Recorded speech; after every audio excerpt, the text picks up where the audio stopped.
namaskar, good morning, and what a good morning it is. Look around yourself. Look at the beauty that surrounds us.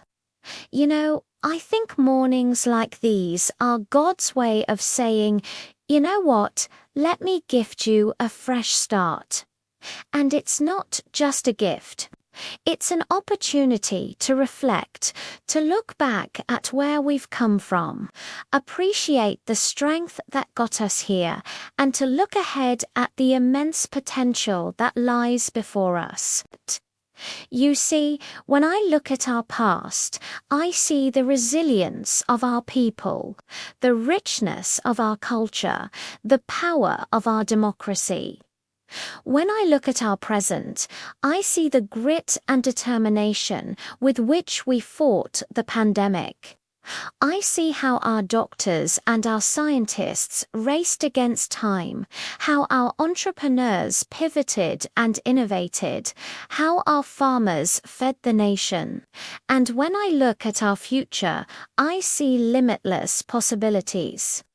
It reminds me of something I witnessed myself. Have you ever stood by the ocean and watched the tide come in? It isn't a single, dramatic wave. It's a slow, powerful, and undeniable advance. A persistent creep up the sand, inch by inch, until the entire landscape has been transformed. That, to me, is the story of the Indian economy today. For decades, the world talked about India's potential. It was a lovely word, wasn't it? Potential. A word full of hope, but also a word that lives in the future. A sleeping giant. Well, I am here to tell you that the giant is no longer sleeping. It is awake, it has had its morning chai, and it is stretching its limbs. And the world is beginning to feel the ground shake. Let's start with the numbers, because they paint a staggering picture. We are, as of today, the world's 5th largest economy. Think about that. We have surpassed our former colonial ruler, the UK. That is not just an economic statistic. It is a historical milestone, a cycle of history turning. But this is just a base camp on our ascent up the mountain. Projections from economists and institutions worldwide, from Morgan Stanley to the IMF, all point in one direction. By 2027, just a couple of years from now, India is on track to become the 3rd largest economy in the world, overtaking both Japan and Germany.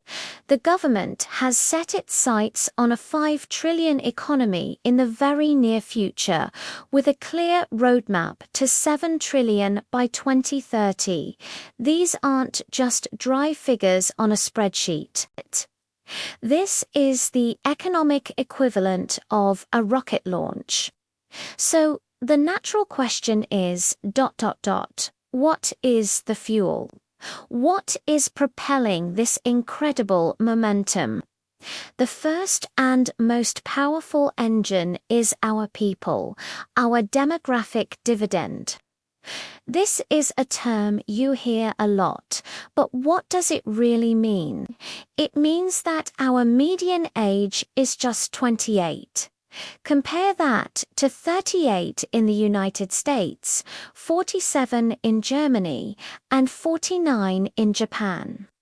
While much of the world is aging, India is brimming with the largest, youngest, and most ambitious workforce on the planet. This isn't just about labor. This is about 1.5 billion aspirations, 1.5 billion consumers, 1.5 billion dreamers driving domestic demand that is the envy of the world. But this youth is not working with the tools of the past. This brings me to the second engine, the digital leapfrog. India didn't just adopt the digital age, we have leapfrogged entire generations of technology. The foundation for this is the India Stack, a revolutionary set of public digital platforms. At its core is Aadhaar, the world's largest biometric identity system, covering over 1.3 billion people. Layered on top is UPI, the Unified Payments Interface. Let me put UPI in perspective for you. In a single month, India processes over 10 billion real-time digital transactions. That's more than the US, UK, Germany, and France. Combined, think of a street vendor selling roasted corn on a cart in a small town. 10 years ago, she dealt only in cash. Today, a QR code hangs from her cart. She accepts payments instantly, directly to her bank account. This is not just convenience. This is radical financial inclusion. This is bringing the informal economy into the formal, creating credit histories, and unlocking access to capital for millions who were previously unbanked. This is empowerment at a scale the world has never seen. Now, for decades, India was known for its services sector, the brains of IT and software, but the muscle is now catching up. Our third engine is the manufacturing renaissance. The global pandemic exposed the fragility of supply chains concentrated in one country. The world is now actively pursuing a China Plus One strategy, and India is stepping up, saying, "We are ready." Initiatives like Make in India and production-linked incentive plea schemes are not just slogans, they are targeted policies creating ecosystems for manufacturing.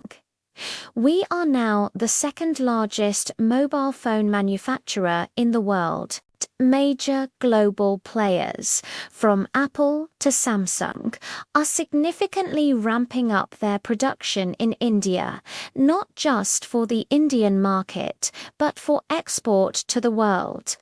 We are making bold moves in semiconductors, in green hydrogen, in electric vehicles. We are transforming from a nation that services the world's software to one that builds the world's hardware. And to connect all this, the people, the digital economy, the factories, you need a world-class nervous system. Our fourth engine, infrastructure. The scale of construction is mind-boggling. We are building highways at a rate of nearly 40 kilometers a day. New airports are coming up in remote areas. Dedicated freight corridors are being laid to transport goods faster. The Gati Shakti National Master Plan is using technology to coordinate and fast-track projects, ensuring that a new port is connected by a new road and a new railway line, all planned together. This isn't just pouring concrete. It's creating the arteries and veins for a modern, efficient economy. Now, is this journey a perfect, straight line to the top? Of course not. To pretend it is would be naive. We face significant challenges. Growth has to be inclusive. There is a real risk of a K-shaped recovery where some sectors and some people grow phenomenally while others are left behind. Bridging this inequality is our most profound moral and economic challenge.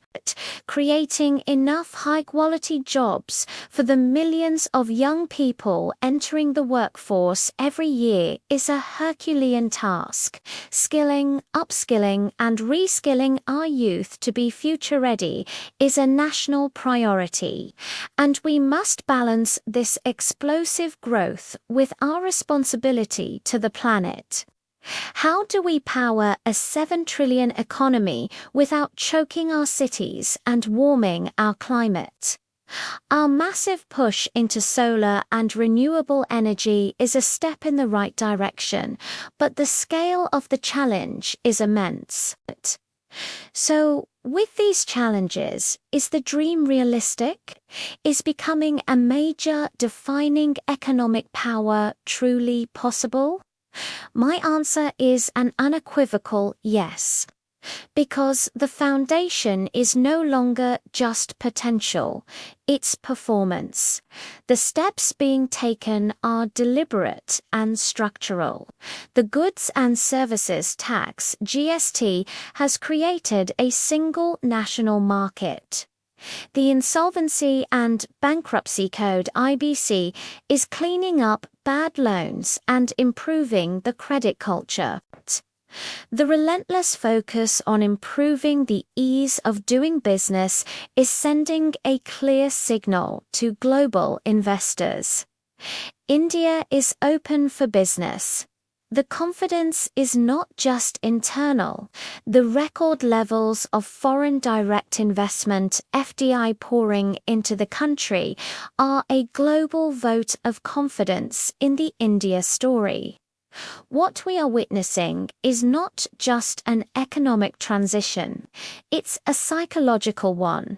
It's the shift from a developing nation mindset to that of a leading nation. A nation that is not just a market, but a source of innovation, talent, and solutions for the world. The Indian economic story is the most compelling story of our time. It's a story of 1.5 billion people moving forward, powered by ancient resilience and modern ambition. The tide is coming in, and it is going to reshape the economic shores of the 21st century. The best, I promise you, is yet to come.